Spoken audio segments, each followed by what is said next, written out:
नमस्कार मंडळी. एका राज्यात मोठी नदी होती. पावसाळ्यात नदी प्रचंड व्हायची आणि लोकांना दुसऱ्या गावात जाणं कठीण व्हायचं. राजाने जाहीर केलं, जो कोणी मजबूत पूल बांधेल त्याला मोठं बक्षीस दिलं जाईल. अनेक कारागीर आले, कुणी सुंदर नकाशे काढले, कुणी महागडं साहित्य आणून पूल कसा बांधायचा यावर चर्चा करू लागले, कुणी मोठ्या मोठ्या वचनांचा पाऊस पाडू लागले. पण एक साधा कारागीर शांत उभा होता. राजा म्हणाला, तुझी योजना काय आहे?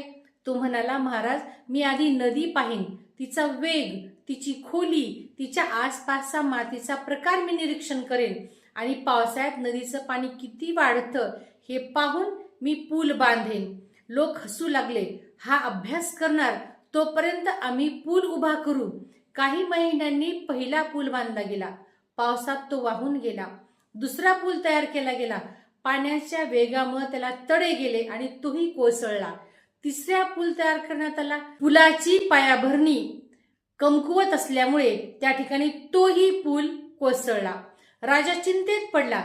तेव्हा तो शांत कारागीर पुढे आला. त्याने नदीच्या दोन्ही काठांवर मजबूत पाया घातला. पाण्याचा वेग कमी होईल अशी रचना केली आणि जास्त उंचीचा पूल बांधला. पावसाळा आला, नदी तुफान वाहिली, पण तो पूल ठाम उभा राहिला. राजाने विचारलं, तू इतरांपेक्षा हुशार होतास का?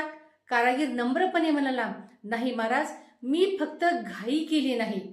मी आधी परिस्थिती समजून घेतली, मग कौशल्य वापरलं. म्हणून मंडळी, घाईत घेतलेले निर्णय टिकत नसतात. परिस्थितीचं निरीक्षण करा, नियोजन करा आणि मग कौशल्य जर वापरलं तर त्यात आपल्याला यश मिळतं. मेहनत महत्वाची, पण योग्य पद्धत त्याहून महत्वाची.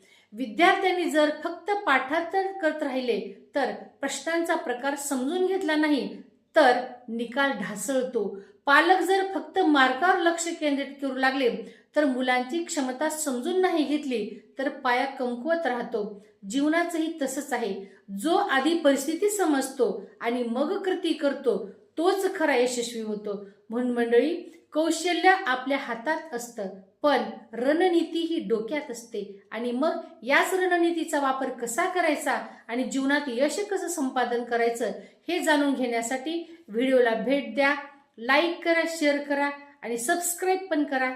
धन्यवाद.